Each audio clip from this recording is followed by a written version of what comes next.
The NBA preseason has officially started, and we're just over 2 weeks away from the new NBA season tipping off. But Russell Westbrook still remains a free agent, and honestly, we're kind of confused why. I mean, Russ obviously isn't the player he used to be, but he had a decent stint with the Clippers after leaving the Lakers, and he averaged 13 points off the bench for the Nuggets last year, so what's going on here?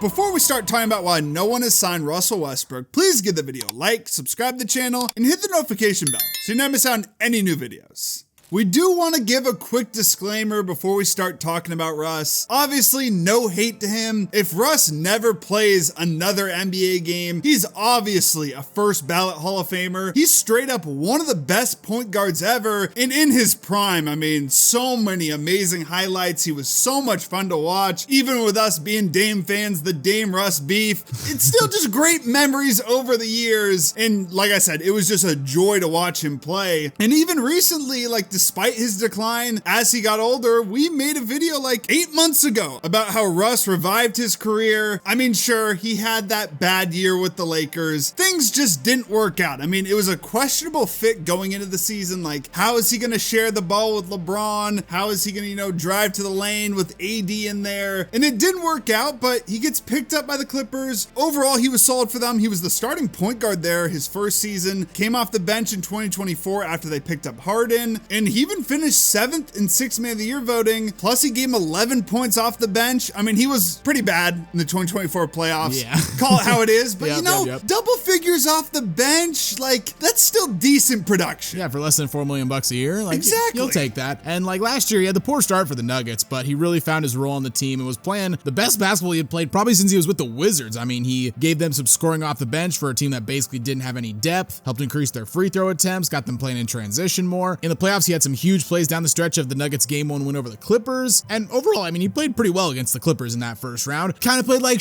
against the Thunder, but a lot of players play like against the Thunder. I mean, he averaged 9.9 points on just 34.8% shooting, a minus 92 plus minus overall. That series, it's not great. It's not that good, but again, this is the championship team. They won 68 games, won the title. That's fine. It is important to note though that Russ actually opted out of a $3.5 million player option before free agency began, so he could have just stayed with the Nuggets if he had wanted to. Technically, he could make a little bit more money by signing a new minimum deal. He could make an extra 100 to 150 grand, but that's the equivalent of you get a 15-cent raise on your paycheck, right? Per hour, something like that. It adds up over a whole year. It's $300 extra bucks, and that could really help out someone who's financially struggling. But Russ has made $350 million in his career just from his salary. Doesn't include endorsements or anything, so I don't think he's really struggling. Well, he's apparently worth $300 million.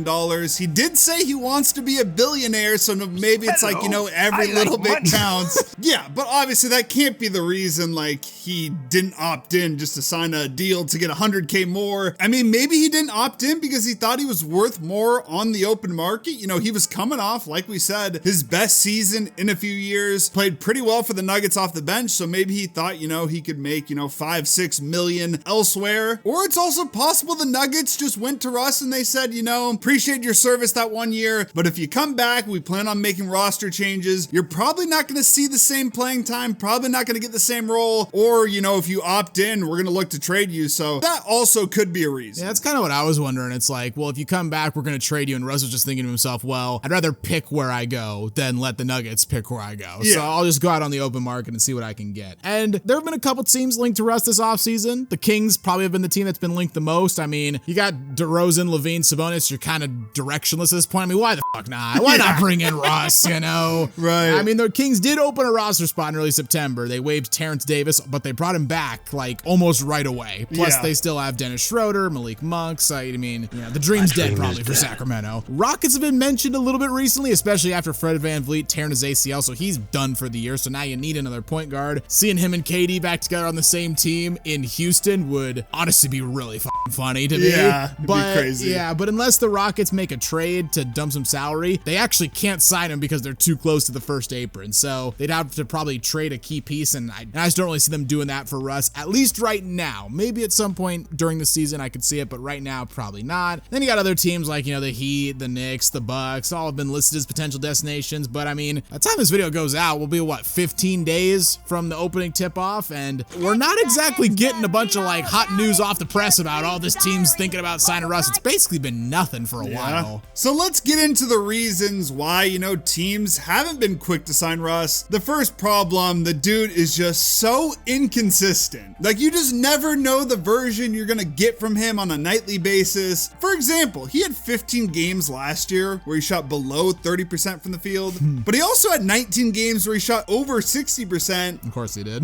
And like we mentioned, he was solid in the first round series against the Clippers, but then he just fell off a cliff versus the Thunder. Again, the Thunder, absolutely elite defense. They got so many good perimeter defenders. That's a big reason why. But at the same time, if you're a contending team, you can't have a backup point guard coming in, going 2 of 11 from the field. As good as Russ is, he can still give you highlight plays. He also just gives you plenty of plays where you're just scratching your head wondering, what the hell just happened? Just boneheaded basketball plays. I mean, perfect example, this game 1 against the Clippers. It's a huge 3 to give the Nuggets a 2-point lead. Harden responds to the floater to tie the game. And on the final possession of regulation, Russ doesn't even get a shot off because he gets in the air, he leaves his feet without a plan, and then tries to throw the ball off Harden. It's buddy, you made a great play and then you made a really, really stupid play. I mean, he did seal the game with the steal off Harden at the end of overtime, but still, despite his great plays, there are just too many times where he just forces up a bad shot or throws a pass to nobody, commits a turnover. Another perfect example, the overtime loss the Nuggets had to Minnesota this season. Misses an open layup that would have put him up 3 with around 10 seconds left, and then fouls Nickeil Alexander-Walker on a 3-point attempt at the buzzer, and he seals it at the line. It's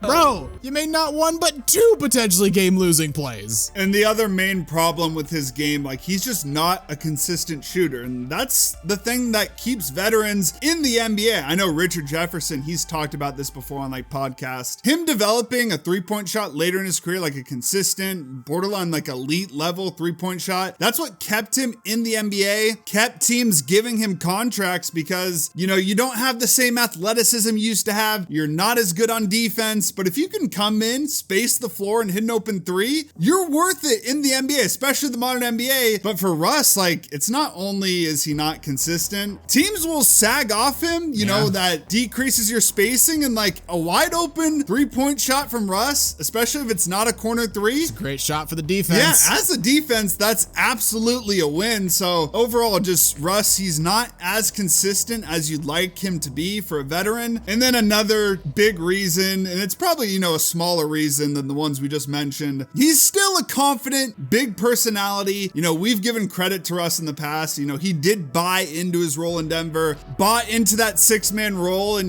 didn't force up as many shots, didn't try to be the star player. But at the same time, things weren't necessarily perfect in Denver. We've heard some conflicting reports, but after their game 2 loss versus the Clippers, there was reportedly a heated discussion between him and Aaron Gordon. Gordon was apparently challenging Russ about his attitude, and another player apparently said he's so immature. Now, I think you were saying before the recording that Michael Porter Jr. said that was straight bullshit. Yeah, he came out and said that was all BS. But at the same time, there was that. There was also, the thing with Mike Malone's firing, where a lot of players, key players in the locker room, were frustrated with Malone's decision to constantly support Westbrook. And the report said support Westbrook, the harm he was causing on and off the floor. So that off the floor part of that quote is bizarre to me. It is bizarre, but Russ, he's a confident guy, he's got credentials in the NBA. I don't think it'd be easy for some other role player to come up to Russ and be like, hey man, you're taking bad shots out there. He's an MVP, he has credentials.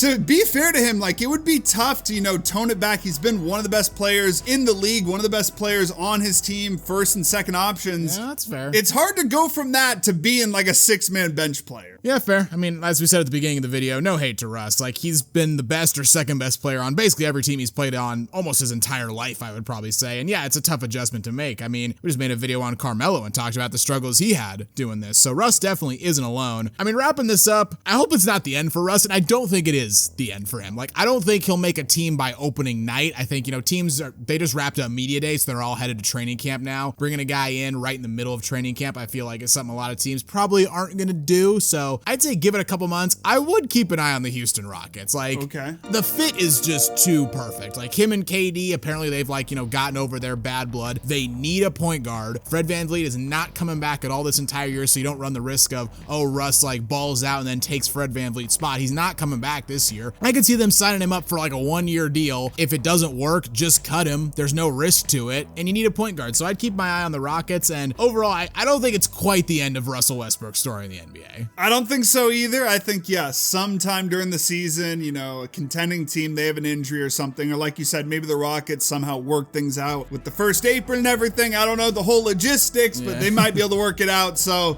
Follow the Carmelo Anthony career path. Come join the Blazers. Portland. We got a spot there until Dame comes back. So yeah, we hope it's not the end for us, but at least for now, you know, 2 weeks till the NBA season begins, it looks like this year is going to start without Russell Westbrook on an NBA team.